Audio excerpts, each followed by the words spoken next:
President Obama reportedly told Joe Biden directly, quote, "You don't have to do this, Joe. You really don't." That is not a joke. That is a natural fact. I think Biden looked unsteady at many points. Play the radio. Make sure the television, make sure you have the record player on at night. The phone.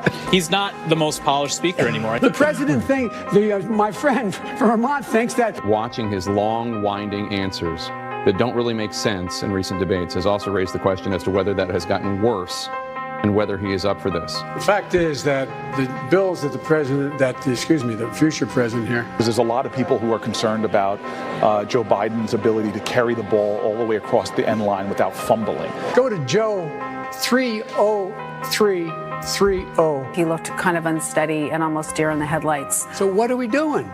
What's going on right now? He's not that good at this. I mean, he's clearly not that strong a candidate, thinking on his feet. Anyway, my time's up. I'm sorry. I think there are some concerns, and they've been expressed by Democrats themselves. Poor kids are just as bright and just as talented as white kids. Over whether Joe Biden is equipped to withstand a very grueling campaign. We choose truth over facts.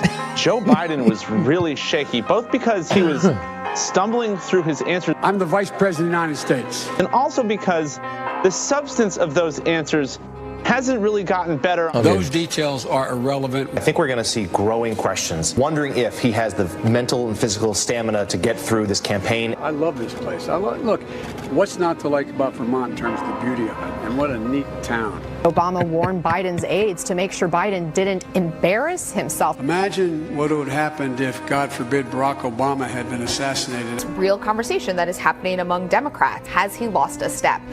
Is he lost a step? I want to be clear. I'm not going nuts. There are definitely moments where you listen to Joe Biden and you just wonder.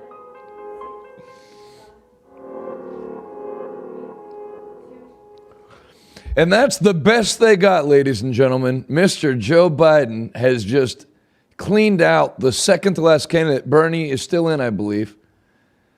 Unbelievable that you can't beat that guy. And I mean, if he goes head to head with Trump, it's going to be a dream come true. It's going to be a lot of fun to watch from a neutral perspective, to just watch Donald Trump, the roast master, go after a guy that, as one of the ladies says, has clearly lost a step, which is putting it mildly. Welcome, everybody, to Pittsburgh, Pennsylvania. Grab some food, and let's check the news after church. That's what we're doing on a fine Thursday night. Maybe you're in Europe and you're just waking up. Wherever you're at, I'd love to see where you're watching from. The comments seem all screwed up today. In the morning, it just shows me everybody that's watching, but I don't see anybody commenting.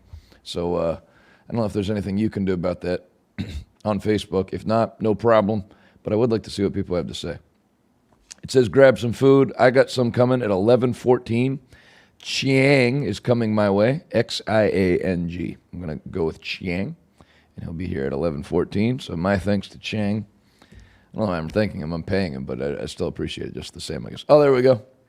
Lisa, Christy, Ruth, Cherie from Texas or Oklahoma, I believe. I know you're out there. Diane.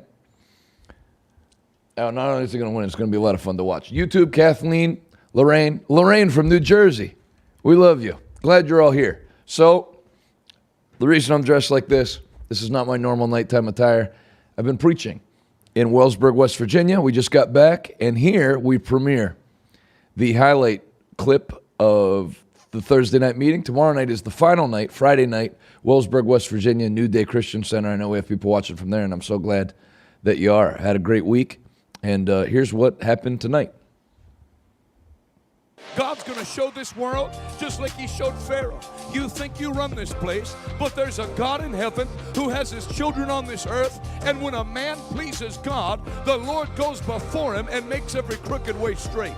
So I'm going to tell you right now on this Thursday night, congratulations in advance for the greatest year that you've ever had. God is a good God, and God's going to show you and your family how good he is this year. If you receive that with me, go ahead and take 15 seconds, clap your hands, all ye people, and shout unto God with a voice of triumph. God doesn't ask me to do it in my strength. He gives me power to do what he called me to do. Good job, and to Nick. be who he called me to be. And I tell you tonight in West Virginia, you're not who people say you are. You're who God says you are. He says you're blessed. He says you're redeemed. And he gave you a wonderful future, and he gives you power to get there in Jesus' name. If you believe it, shout amen like thunder. So, tomorrow night's the last night in West Virginia. Next week, I'm in South Dakota. They can put that graphic up on the screen if they have it. Ah, look at you guys. Sioux Falls, South Dakota. First time I've ever been in that state. Faith Family Church, 127 North Spring Ave, Sioux Falls, South Dakota. Sunday, 10 a.m., 6 p.m., Monday to Friday, 7 p.m. I know you can read that, but I'm saying that so that I remember it. And looking forward to being there next week. So if you're anywhere in Ohio, Pennsylvania, West Virginia, love to see you tomorrow night, Wellsburg, West Virginia. And then beginning Sunday through the rest of the week, if you're in Minnesota, South Dakota, North Dakota, come down and see us. We love you. All right, let's do what we're all here to do. Ooh, Chiang is 1 minute away. Got sandwiches tonight instead of pizza, mixing it up. Different food groups. Go ahead, first piece of media. Oh, look. Well, your payroll go up. Okay, I probably won't play this whole thing. You can pause it, bring it back to me. Today, we mourn the loss of one of the great Native Americans in our country's history, Miss Elizabeth Warren, who now has dropped out of the race. Basically just stayed in the race long enough to make sure that Bernie didn't win Super Tuesday because her and him had the same policies, so they're thinking that it was like a conspiracy type thing or behind the scenes, just staying long enough to make sure he doesn't get more Super Tuesday votes because we don't want him as the nominee. I don't know why they want Joe Biden over Bernie Sanders, to be honest with you. I mean, if I was a Democrat, I would be much more comfortable with Bernie Sanders running against Donald Trump than I would be Joe Biden. I would be more comfortable with a well-groomed golden retriever running against Donald Trump than Joe Biden. But anyway, for some reason, they don't want Bernie. And I don't think I'm going to play this whole thing because I think it's like 9 minutes long, so I'm definitely not going to play the whole thing. But the thing that killed Elizabeth Warren is every time they asked her about how she was going to pay for all her plans, not when they asked her how she was going to pay for it, when they would specifically ask her, are taxes going to go up for the middle class? She would just dodge the question left and right. So you knew it wasn't going to be just, they try to make it sound like it's just going to be stockbrokers and CEOs that are going to pay higher taxes. But when directly asked, listen, you're proposing $1 zillion trillion of increase. It might be closer to 10 trillion, but you're gonna pad the budget quite a bit. We've done the math. It's not going to be enough just to raise taxes for the rich. So are the middle class going to have taxes raised? And you understand the middle class is like anybody making over $29,000. So it's like a lot of people. She would just duck it and duck it and duck it. So here's a supercut of her ducking it that cost her the race. Go ahead. Oh, look. Well, your payroll go up. You guys dodged that tonight. No, it's not a dodge. It's about because Jake Tapper kept saying, how much of your tax is going to go up? And you'd said, how much are your costs going to go down? No, different question. How much will your taxes go up? No, it's how much are your costs? I have a different question. It's how much families end up spending. I know that argument. I know how you've covered it. It's not just an argument. The Republicans did a study, and they hoped to show that Medicare for All was going to bust the budget. And you remember what it ended up showing? That Medicare for All is cheaper than our current system. That's the Republicans' I know the argument that you put it all together, you reduce the cost for health care premiums, and you get more benefits, and therefore you come out ahead. But will you pay more in taxes? Look, why don't you want to answer that question? Because Jake said tonight that's a Republican talking point. It's not a Republican talking point. It's a question. It's a question about where people are going to come out economically. Look, no, that's not my question. That's not my question. My question is how much will taxes go up? I spent most of my life studying families that went broke, and a huge chunk of them went broke. My dad was a janitor. Of high medical bills, and many of them had health insurance. So the question is not, do you have health insurance or not have health insurance? The question is, how much are you going to have to dig in your pocket to pay? I know that's the answer that you'd like to give, but will your taxes go up? The question is your total cost. Okay, but there's no answer to the question of your taxes. There is an answer to the question about your costs. How about taxes? Because it's costs that matter to people. I'm not kidding. That was just one of many examples. Yeah, that's enough. Of I don't Elizabeth Warren refusing. Who is this?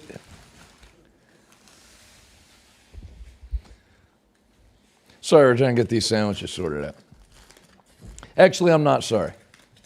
I'm hungry. Well, they didn't label them, but I'm not complaining. What's this? Oh, these are Italian subs.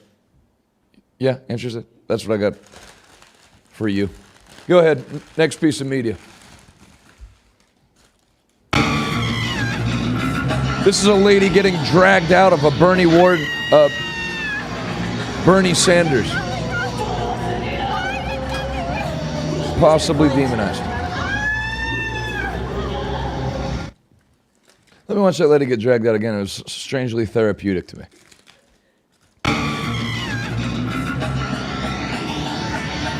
What, Italian? You're welcome.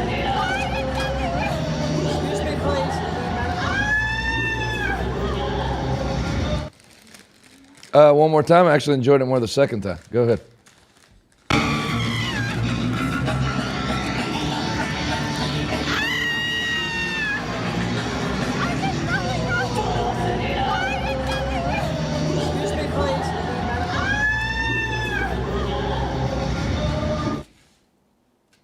So we wish that lady all the best. I'm still not getting any comments. What's up with Facebook? Yeah, I know it's not you guys. Next piece of media, please. Did this DNA test backfire for her? This is the reason it's controversial. Oh, when she was at Harvard Law School? A supercut of Elizabeth Warren's DNA test to prove that she's a Native American. When anyone could see that she was an old Irish guy. Backfiring. Go ahead. Did this DNA test backfire for her? This is the reason it's controversial. When she was at Harvard Law School and when she was at the University of Pennsylvania, she represented herself as Native American. I think there are still questions that she's hasn't answered. Why did she change her heritage when she worked at Harvard Law School, when she worked at Penn? The problem with the DNA test is that it proves nothing of relevance to whether a person is a citizen of an Indian nation, a member of an Indian nation. I mean, I think the question was not whether she had any Native American ancestry, but whether that amount of ancestry was enough for her to claim to be Native American in certain jobs. And she did. I don't know why she picked today. Elizabeth's a busy woman.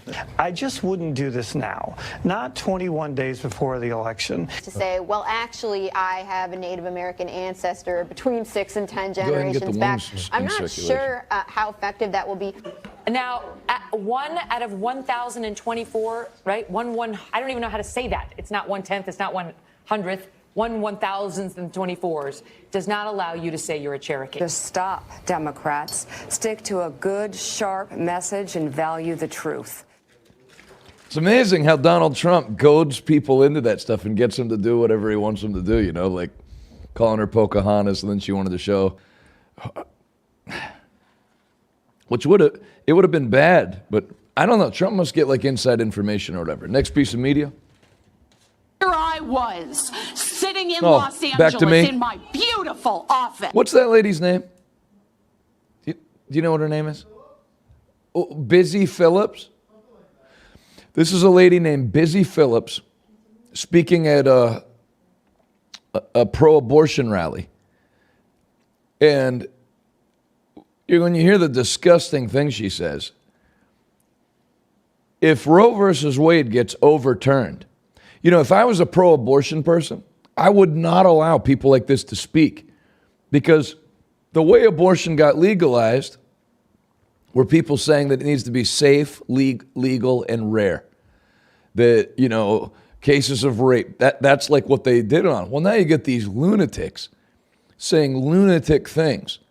And if they keep speaking like this publicly, I promise you, it's going to turn the tide of public opinion against abortion, not just religious people, all people.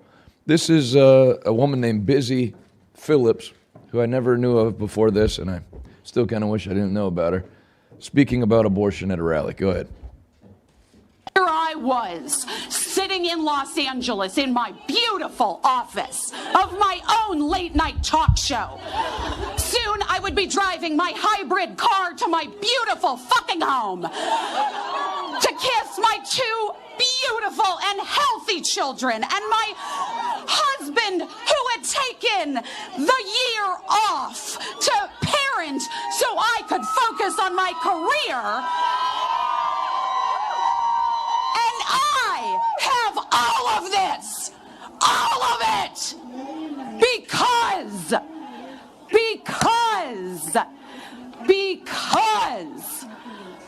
I was allowed bodily autonomy at 15.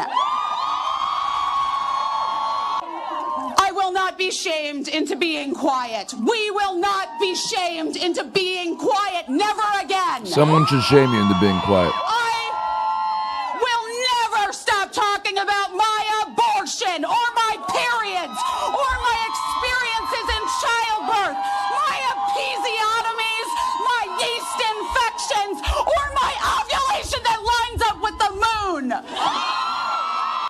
You know, it was like a B- speech till the last part. Then it went like straight to F. Can you play like the last 15 seconds again? Here I am. I will never stop talking about my abortion or my periods or my experiences in childbirth, my episiotomies, my yeast infections, or my ovulation that lines up with the moon. That'll let you know how hungry I am right now, that I'm still hungry.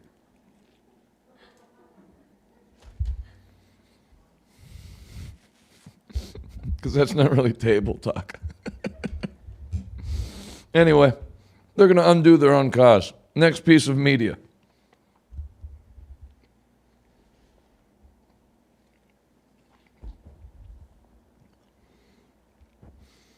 See the 35-second thing at the bottom? I was hoping to get the video played. Oh, let's do it.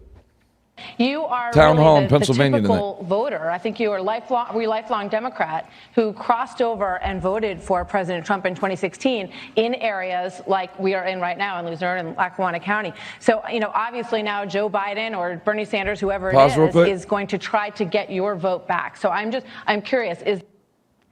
So this guy was a lifelong Democrat who has switched over where he's going to vote for Trump now, and they have a question for him. I haven't seen this yet, so I'm interested to hear what his answer is. Go ahead.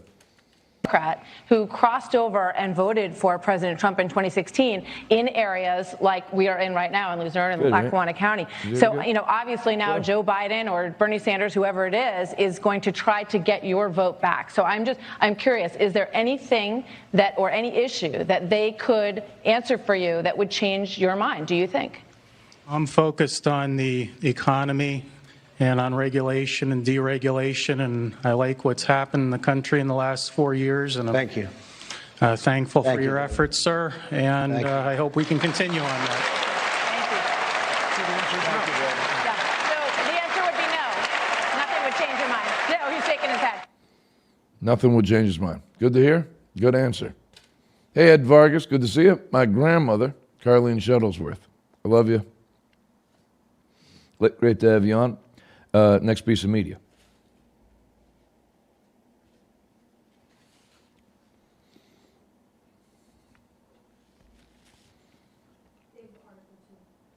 Babylon Bee.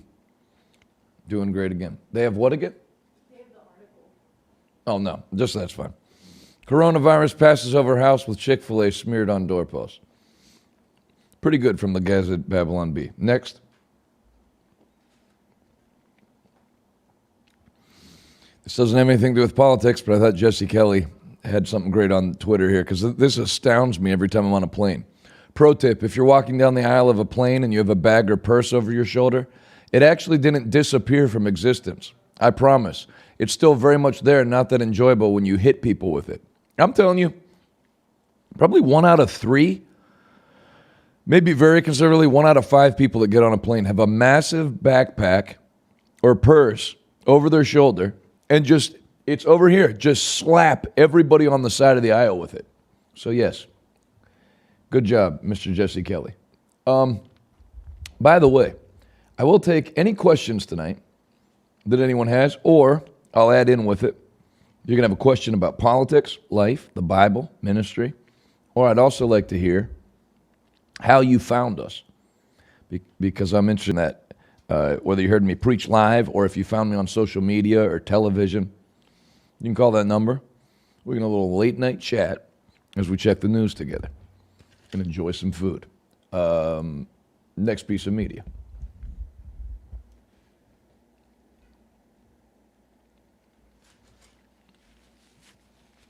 Mr. Scott Adams. Bloomberg didn't make $60 billion by being dumb. Since the day he licked pizza off his fingers on camera, not one person has offered to shake his hand. No coronavirus for that guy. Hashtag genius, hashtag role model. Good take on it. Next piece of media. Arizona's House passed a bill that could see transgender students banned from participating in girls' sports at schools. Athletic teams designed for females, women, or girls may not be open to students of the male sex under the proposal. So great job by one of my favorite states, possibly my most favorite state, Arizona, because the transgender sport thing is ridiculous. If they allow men to compete in women's sports, every women's record will be abolished within 2 years. So Arizona's House just passed it. We'll see what happens from there. I think their governor is, I was going to say conservative. I might just start using the word sane. I think there's a governor sane, so that it might pass. Next piece of media.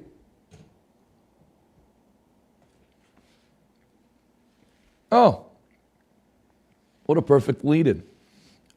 This decade, a prediction from Zuby from England. All sane people will become, quote, conservatives. You can bring it back to me.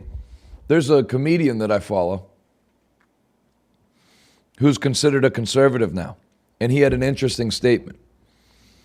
He said, I moved to Los Angeles 10 years ago as a liberal, and 10 years later I was a conservative, and I never changed one of my viewpoints. So he's not a Christian, the guy I'm talking about. He was saying believing in gay rights used to mean that you believe that two gay people should have the right to do whatever they want in the privacy of their own home. But he said now, gay rights is if you don't believe in transgender athletes, that a 6-year-old child or a 3-year-old child that wants to be the opposite sex should have hormone therapy and all that, then you might as well be a Southern Baptist preacher. So the thing has swung, if you look at it on a political spectrum, if this was right and you were here, liberal has swung so far left that somebody that used to be a moderate is now considered a conservative. And like you see happen with Kevin Hart and all different kinds of people. If you don't line up with all of the extreme, ridiculous viewpoints, and you're off on even one of them, then they treat you the same as they would treat somebody like me. So they're really losing a lot of people. So he said, as they start swinging further left, his prediction is this decade, every sane person will become a conservative. I don't think he's wrong. Next.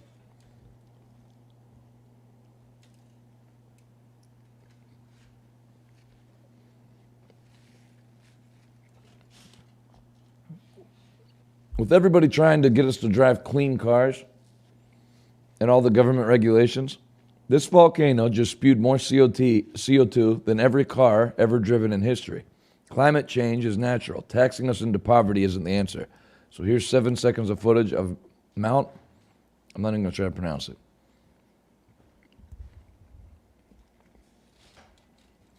So if you banned all cars and trucks, that's going to do like 200 years worth of car and truck driving.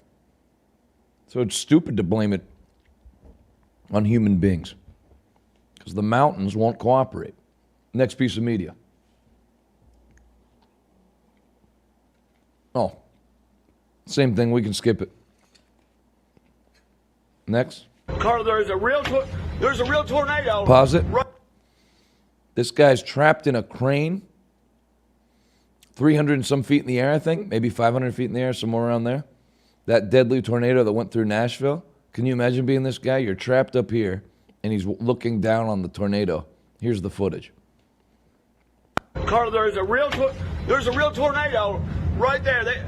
Oh my God! If something happens, make sure everybody knows I love them, Carla. This is no joke. There's a right fucking there. Oh my God! Oh my God! Oh my God! Ooh. Sorry about the late night cursing.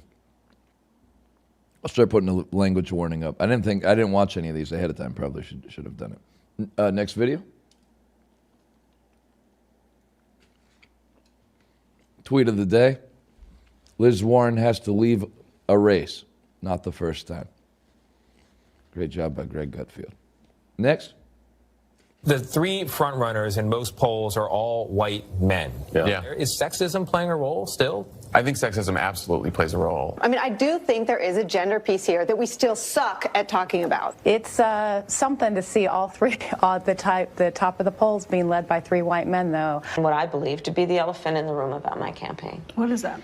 Electability. Is America ready for a woman and a woman of color to be president of the United States? I still remember the reaction when Kamala Harris dropped off the stage. Amongst black women in my life, it was almost like, wait a minute, we have got to find a way as a party, as a nation, both parties. She had the double-edged sword of not just being a woman, but being an African-American woman. I think it is very difficult for a woman of color, especially the first woman of color, to run for office. I do think that women are still held to different standards as candidates. Do you think there's a gendered issue here in terms of people not seeing you as the person to get it done? I do think there's a double standard. You are one of those people in the middle that everybody wants, it seems. But I think if you were a man, you'd be further ahead. I'm just saying that. Why do you think white male candidates are doing better than any of the women candidates?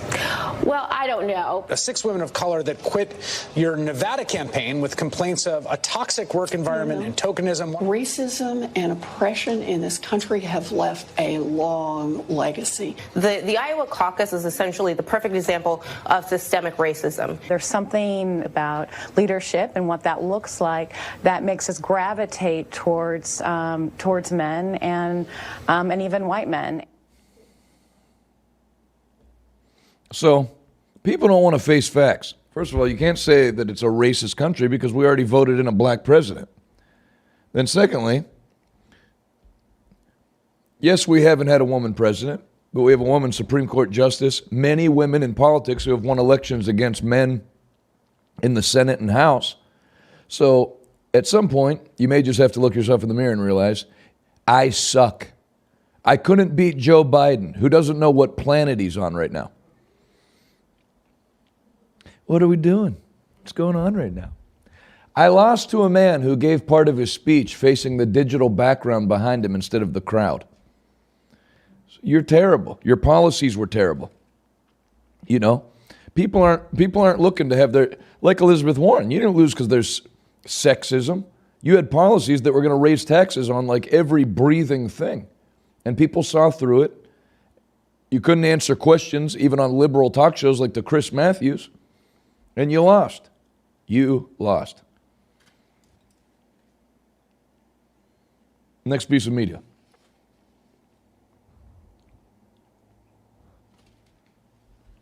I was interested in seeing this.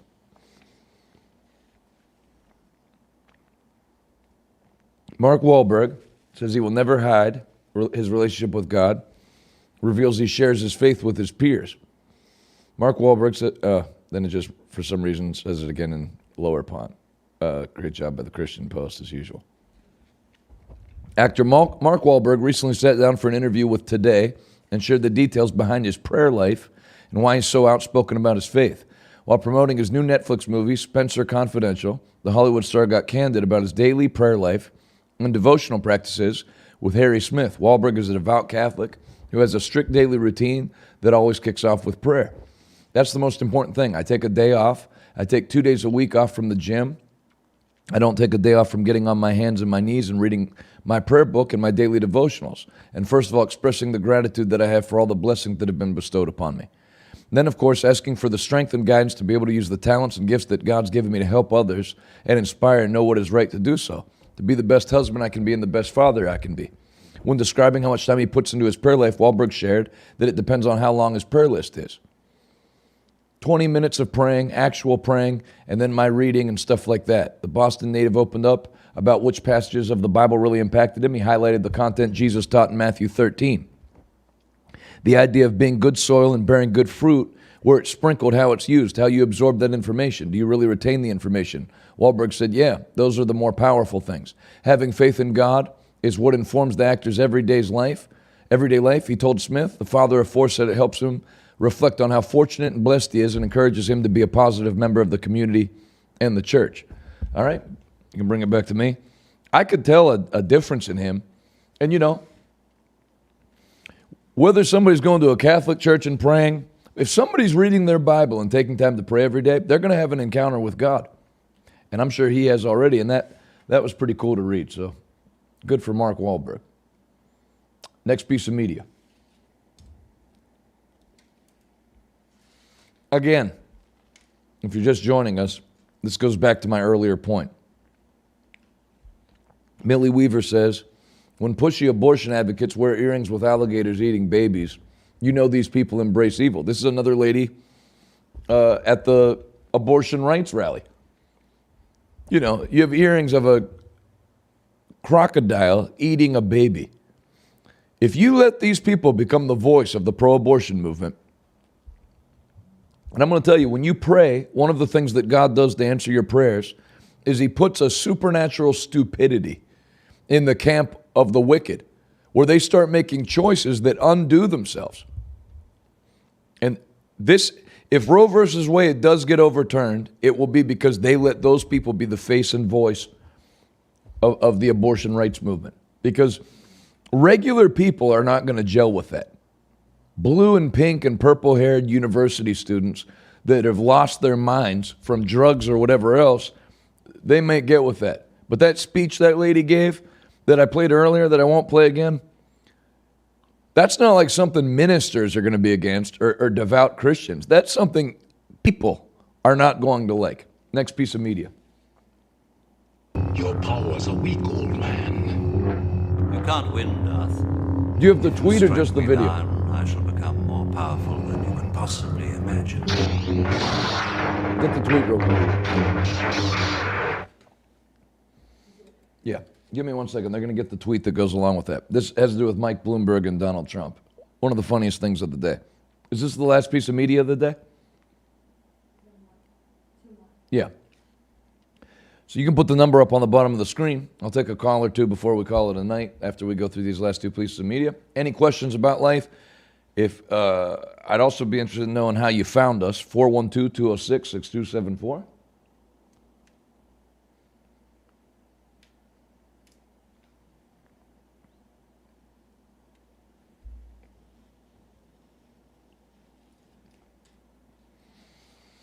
Courtney, can you load me up with some wings and a fork? Sure do. Thanks a lot.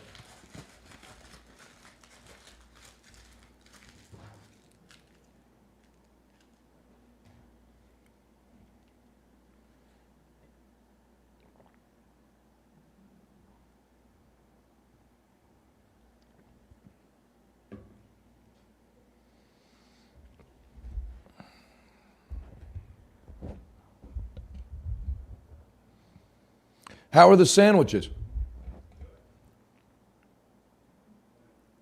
Is the steak one okay? No? Oh, that's not good. We'll stick with pizza then.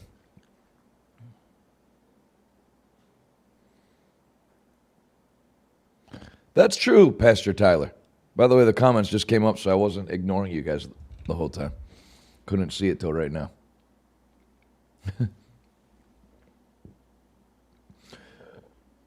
Okay, so Mike Bloomberg drops out of the race. Donald Trump mocks him. Mike Bloomberg replies, "See you soon, Donald."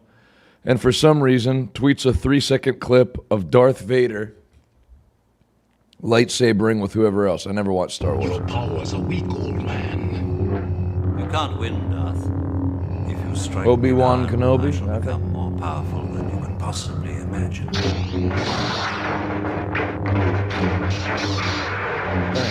Whoa. How are the wings anyway? So Donald Trump responds with, "Mini Mike, you're easy," and go ahead and roll that video.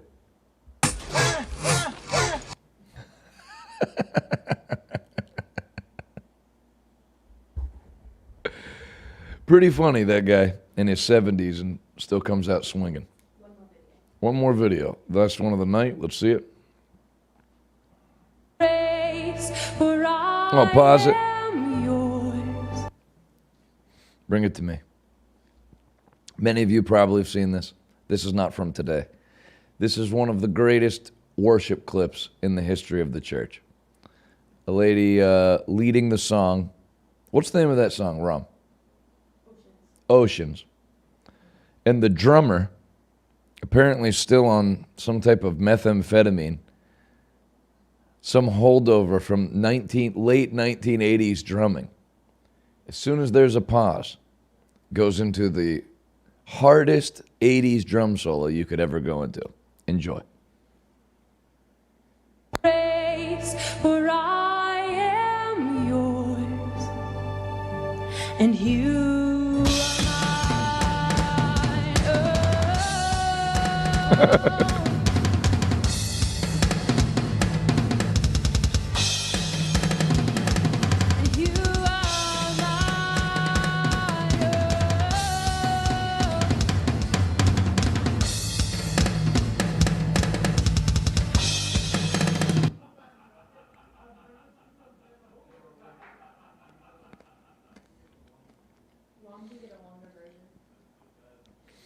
Okay, Rom's going to get the full song. No callers? Why so scared? I'm in a good mood. Put the phone up while Rom's getting the clip. Oh, we got one. Your name and where you're calling from.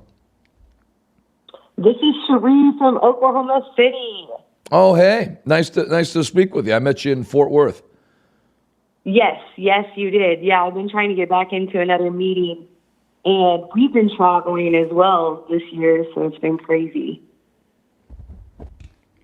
Awesome. But, so I wanted to tell you how I first connected with your ministry. And I seen you on the river, of course, because I follow Pastor Rodney Howard-Browne closely. And so that's how I connected, and I have been watching ever since. That's awesome. And it was nice meeting you in Fort Worth. How are things going with the ministry out there? Things are going great. He's been in Ohio. He's in Revival Week 9 out there. Wow. We go to Arizona. Yep. We go to Arizona. There's a group of 5 of us from the church in Oklahoma City that is meeting him in Arizona for this weekend through Tuesday. I think Tuesday I'm going to drive back and be here because I also have a company here in Oklahoma City. I own a small business, and so I have been bouncing back and forth, coming home and working my tail off and then going back out wherever the revival meetings are because I help schedule his meetings as well. So that's awesome. To meet pastors and helping any way I can on the road. Well, I'm glad you called in, and I look forward to seeing you. I think I have to check my schedule, but I know I'll be out. I know I'm in Texas, but I might even be in Oklahoma before the end of the year.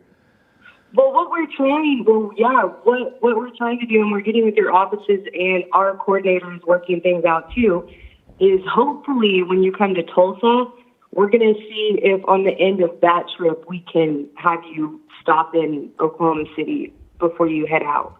But I don't know, your schedule's pretty tight too. Am I coming to Tulsa? We'll have to check. Yeah, you're coming to Tulsa. It was the first week, like the 1st of October. Oh. That's great. Well, you're on schedule there. And so I looked because I was trying to see when you're already kind of out this way so that we could, since I scheduled you, I know how that is, getting to meetings, kind of not just bouncing around if you can help it. Right. And so we'll be getting in touch for it there. But I'm also going to be in Ohio, and I'm going to try to, and so you said South Dakota is not that far from Ohio? No. West Virginia is tomorrow when I'm in West Virginia. I said if you're in Ohio, Pennsylvania, or Ohio. But then the next week, South Dakota, I'm far. Yeah. What part of Ohio are you going to be in? Toledo area. Yeah, we're not close, but I'll catch you hopefully when I'm out in Tulsa, if not before. Hey, I love these after church broadcasts are awesome. And also, I just want you and your team to know I've been helping with media as well. And you guys are so helpful just by seeing how you do everything and working the ministry. And I'm planning to come to your ministry business conference. I'm super excited about that. And I just love all of you and praying for you guys. And you guys are such an inspiration in helping us that are also helping ministries and just wanting to see the kingdom of God move ahead in every way. And, you know, Pastor Rodney Howard-Brown, too, of course, and the things that he's doing. And hopefully, even with the Brio broadcasting that they're going to be doing, I'm super excited about that. But I love you guys so much, and thank you for taking my call. Oh, it was great talking with you, Cherie. We love you, too. Have a great night. Awesome. Thanks.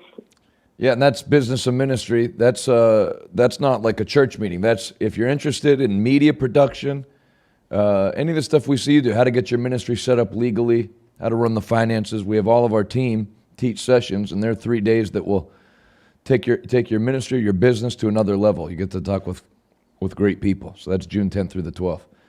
You have the full-length video?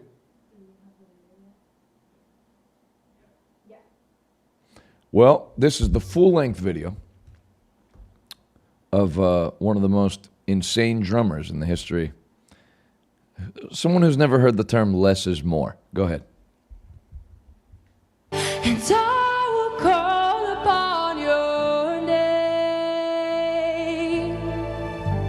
Keep my eyes above the waves.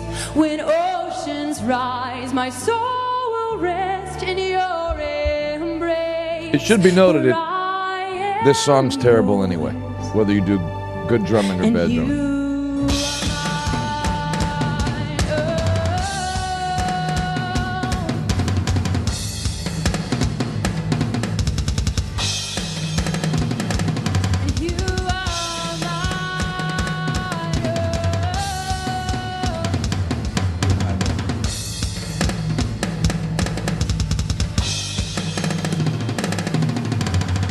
That's exactly what I expected him to look like. Take me deeper than my feet could ever wander, and my faith will be made stronger. My faith's getting weaker, listen. Of my Savior. I wish you guys were actually in an ocean. I wish this was the band on the Titanic.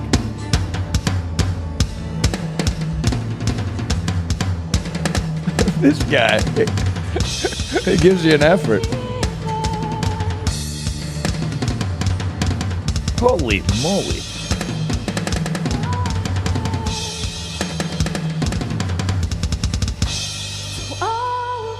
Good Lord. What's he adjusting?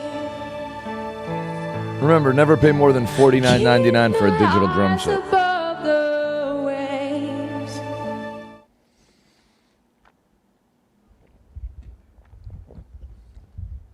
I'll take one more call. Any question, life, ministry, business, 412. Oh, we got one. Your name and where you're calling from. Hi, my name's Ian from St. Louis. Oh, I know you, unfortunately. How you doing, man? I'm doing wonderful. How are you? Doing great. Where are you at? In St. Louis tonight? Yeah. I know a bunch of your buddies are on a cruise, so I didn't know if you went with them. How can I help you tonight, my friend? Well, I was actually sitting here playing video games with Devin and Chad. What are you playing? Which game? Wondering. Which game? What are you playing? Call of Duty. The new one or the old one? The new one. All right, go ahead. You were wondering what? I was wondering what the best way to get a wife is. For you, probably Rufinol. No, I'm kidding. The best way to get a wife? I mean, for you, it's going to be tough. Because you have to have some kind of likable quality about you. So for you, like, appearance is out, but then personality is also weak. And, you're not interesting to talk to. So we're playing from behind, but okay. How do you find a wife for you? Let me think. Boy, this is a tough one. I think I could do better with like a Harvard level physics question. If I were you, you need to find somebody with really low self-esteem. Really low. I'm not giving this as general. No. Okay, I'll really help you. How can Ian get a wife?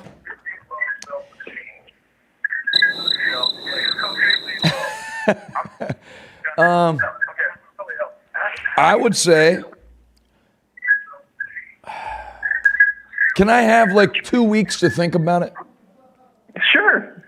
No, I'll help you, Ian. Give me 1 second. Okay. Well, one thing number one that you have in your favor, maybe the only thing you have in your favor, is you go to a larger church where there's a lot of not only a lot of people, but a lot of people coming through. So your chances of meeting a young lady who loves God and maybe will be like visually impaired or something that is higher. I would say that's a good thing. I know you go to a lot of like larger Christian events. That helps. And then I feel like the way I met Adalis, if you will, whatever you feel God's called you to do, if you heavily engage in that, you end up meeting people that are also of like mind. Just like if you're like a committed drug user or whatever, without trying, you meet other people that are into drugs. And then when you are really committed to God, you meet other people who are really committed to God. And that's how I met Adalis. I was on a mission trip to Hawaii. I was only going there to preach and stuff, but then she was there. And then you find out you have a lot of similar interests because the main interest is the same, that you both love God with all your heart. So how old are you now? I'm 31. 31. Yeah, I didn't get married till 26, and I know it seems like it's been a long time, but you're still young.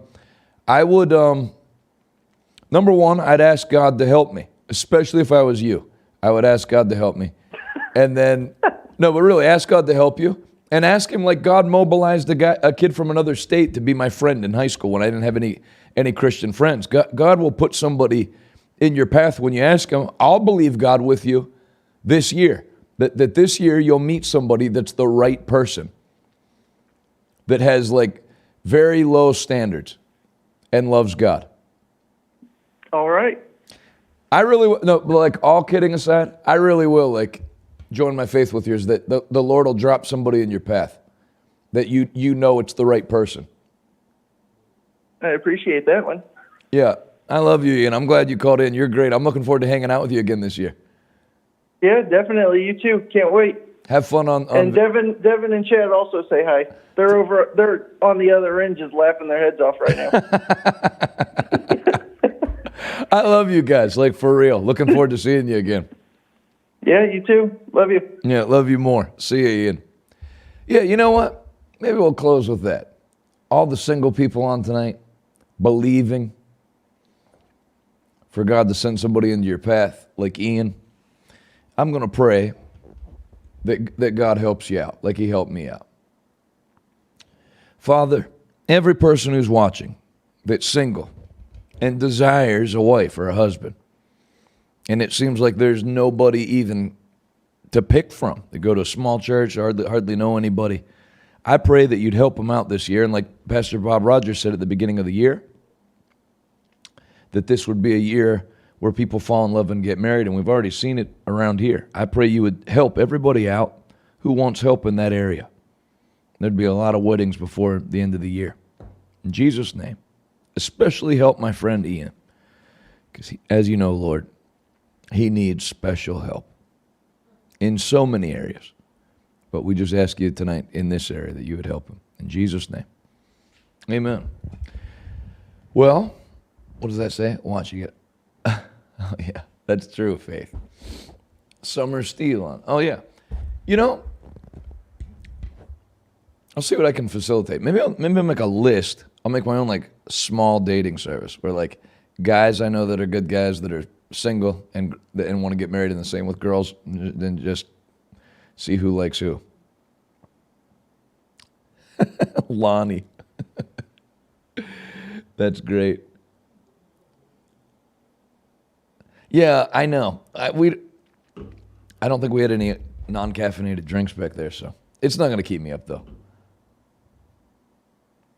Glad you guys all came on. Listen, like I'm feeding myself right now, we're going to feed 1,000 kids tomorrow, the only meal that they'll eat. If you want to make yourself feel extra good before you go to bed by sewing something to help us feed kids in the third world that don't have any food, I'm going to send you this. I don't know how much interest it's generated, but to me, this is one of the coolest things, if not the coolest thing we've given out.